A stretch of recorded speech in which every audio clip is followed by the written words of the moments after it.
And then you decide, oh, hey, we're going to have Chris Jericho turn on Kevin, or Kevin turn on Jericho, and then Jericho turn on Kevin at Fastlane, have Goldberg win the title. Oh, who didn't see that coming with Goldberg coming back? And then after that, you go to WrestleMania, and then you have Brock Lesnar win the title. The longest reign so far for the Universal title has been Kevin Owens. And it's pretty sad to think about that. Because you had Goldberg only hold it for 8 weeks? 4 weeks? 4. Something like that. And then wasn't even 6. Give it up to Brock Lesnar, who is another part-timer, who we won't see again, not until the 1 week before Payback. Get Heyman. So, I love Heyman's promos. Well, I love Heyman's promos, but if you're trying to bring credibility to this title, you need to have a champion for this specific reason. I will go back on this, on different titles for different champions, but with a brand new title, you need him on your show. I think Balor would still be holding it had he not gotten injured. I mean, freak injuries happened, and that was one of them. But let's move on to the main event of the weekend.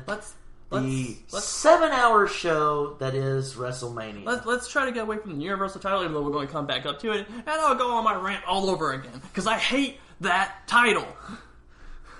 Yeah, but yeah, WrestleMania, brother.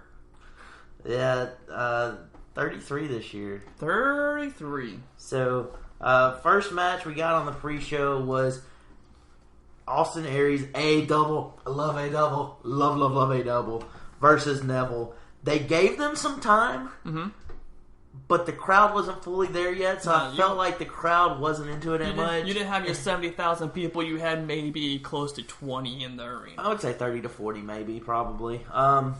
But it was still a good match. It was a great match. I love A-double. I loved how he, they played up the eye socket injury, which I love how real. Neville did that too, because it sticks with his character as the heel, and him finding some dastardly way of trying to keep hold of the title, keep hold of his crown as the king of the cruiserweights, and he does that. Definitely. And then the Red Arrow. I love that move. Now, with Neville winning the championship, we have no problems with that because it's the person who you beat. You just beat Austin Aries, the greatest of all time. And no, the greatest man who ever lived. That's right.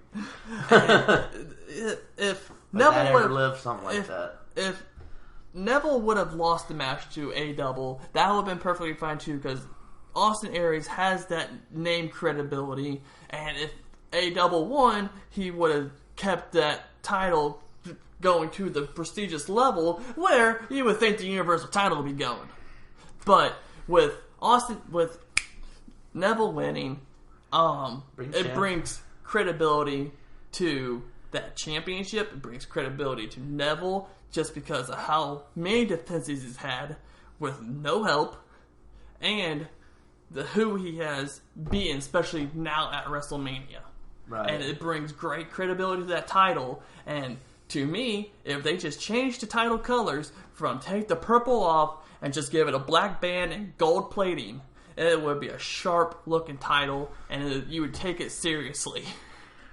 Yeah, some of those matches, my issue with them has been they don't give them the time. I'm glad to see them giving 20-25 minutes.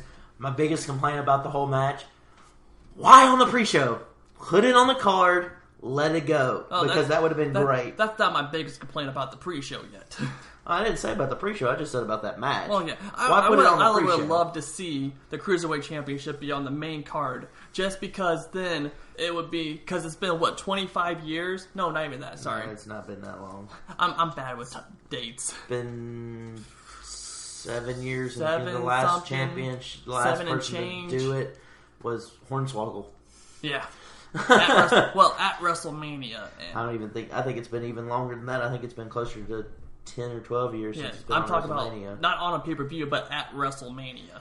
Yeah. And if you put that on the main card, again, that brings great credibility to that championship, to that division, to the championship itself. Where do we go from here on the cruiserweight?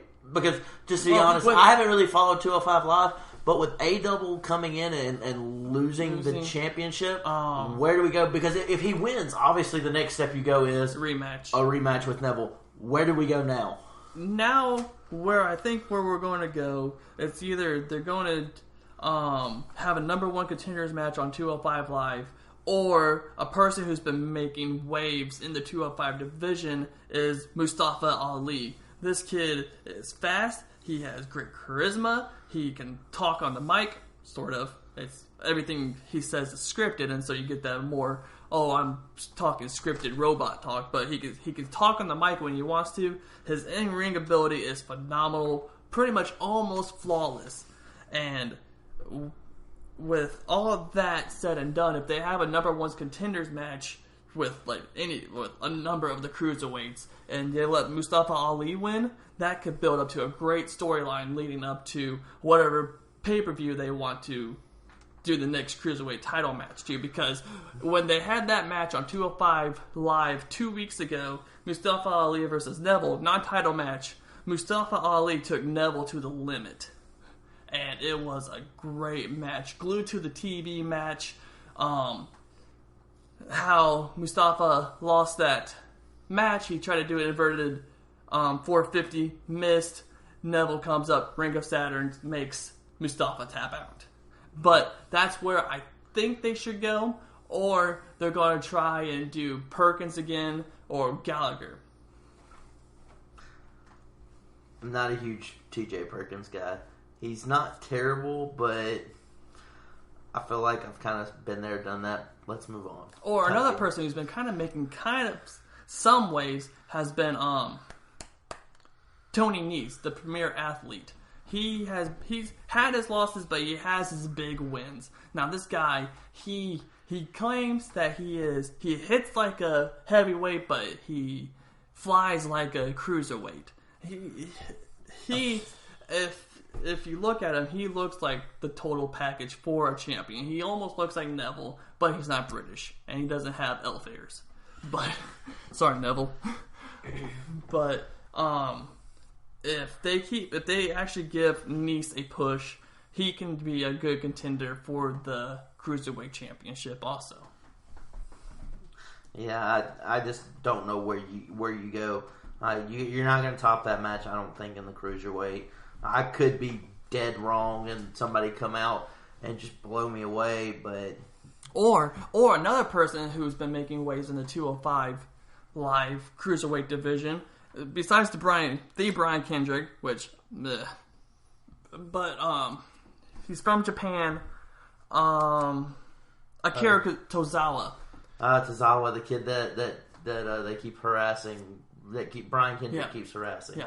He after he gets done with this rivalry with Kendrick, he can make a really good wrestling match with Neville. Neville and Tozawa both have great stamina, so you know they won't be sucking wind, and they both can fly.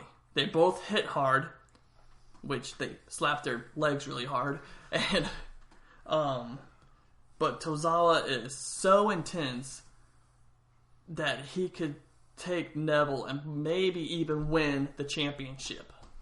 Like I said, I've not followed it as closely as I will be here the next coming up. But like I said, I don't know how you top it or where you went. Next, Mojo won the Andre the Giant Battle Royal. Andre Memorial Battle Royale. Things that impressed me about this one, though, Braun Strowman. He just threw out everybody, including the Big Show, and it took everybody in the ring to throw him out. But, they have to give Strowman back his credibility after being another victim to the Roman Reigns push. Yeah. Here you had all this credibility with Strowman being undefeated, beating everybody in his path, never submitted, never had a pinfall until Roman. Now, I didn't say countouts because he's had countouts, but... And don't forget the match with Sami Zayn that he lost where he said, I could go 10 minutes. Right. But never been pinned or submitted until Reigns. Now they're trying to build him back up to that status. Yep. Because they figured, oh, we made a mistake. We need to get this guy back up. The most memorable thing out of that match was when Gronk got in the ring and just ran people over. Ran Jinder Mahal all over. Right, after Jinder Mahal threw something on him. That was a real tackle. That wasn't a Mojo Rally tackle. That was NFL, I'm tackling you to the ground. And the whole point of that is, every time Mojo has been in competition and winning, Gronk has been there. He kind of rolls with Gronk's crew a little bit. Now, don't get it wrong. Gronk's not going to try to be signing no WWE contract because he's getting paid twice that in the NFL. So that was just a really cool moment when, WWE loves their celebrities at WrestleMania, and that was just a really cool moment. That was pretty much the only celebrity moment in WrestleMania. Yeah, we'll get there in a minute. Ambrose and Corbin, another solid. Going back to the Battle Royal, we did predictions for the Battle Royale. My predictions for it was Mojo, Luke Harper, and Sami Zayn. Yeah, those were my three, and those three pretty much made it all the way. And I was actually quite happy to see Mojo win because now you have a somewhat credible superstar. He's not tied down to a tag team since Ryder's injured, but now you can actually do something with the Battle Royale trophy winner with Mojo. You've had opportunities to do it in the past. I just don't trust WWE to do it. Let's take Baron Corbin for example. Baron Corbin finally doing something with him a year later. Kind of doing something with him. Yeah, they should have had it. We'll get into that here in a second. Yeah, we'll get into that once we get to this next match, which is Ambrose versus Corbin for the IC title match, which I am unhappy with WWE because here you have probably the most prestigious title in WWE. That's not a world title. That's not a world title. And you put it on the freaking pre-show. That match should have been the main card. I mean, you can take out Cena and The Miz and put the IC title in. Just switch those matches around. Yeah. For all I care, you could put the Universal title on the pre-show because the Universal title is crap anyways. Ambrose and Corbin. It was a good match though. Like it was. It was a good match, and I just have the wrong guy winning. I thought Corbin should have won. You've got to start pushing, and I get it that Ambrose is still a relatively young, as far as WWE is concerned, talent. You need to start pushing that next star, those next stars, that next heel, and you've got the perfect opportunity to do it with Corbin over Ambrose. Ambrose is super over. Mm-hmm. Have Corbin do some underhanded, dastardly, low blow, something, anything to get the championship. As I said, how I see it, WrestleMania is the season finale of Raw and SmackDown. That match, that's not over. But that with feud what is Corbin, not over. What Corbin has been doing, Corbin on SmackDown, besides this last week, has gotten the upper hand over Ambrose. And now that WrestleMania's finally came around, Ambrose finally has his one-on-one face-to-face match with Corbin, and he shows Corbin why he was the champion, why he is the champion, why you don't try to sneak attack Dean Ambrose. True, but I just don't see this feud being over. I see that making Corbin more mad and attacking Ambrose again in the back. So now we're on the main show, and we debated on who would start the show, and I was surprised to see Shane and AJ lead the show off. Well, Shane had a show to run, so he needed to get off. True. Styles won, and it was actually a very... we always say this whenever Shane McMahon is involved in a match. We always say, oh, it was a surprisingly good match.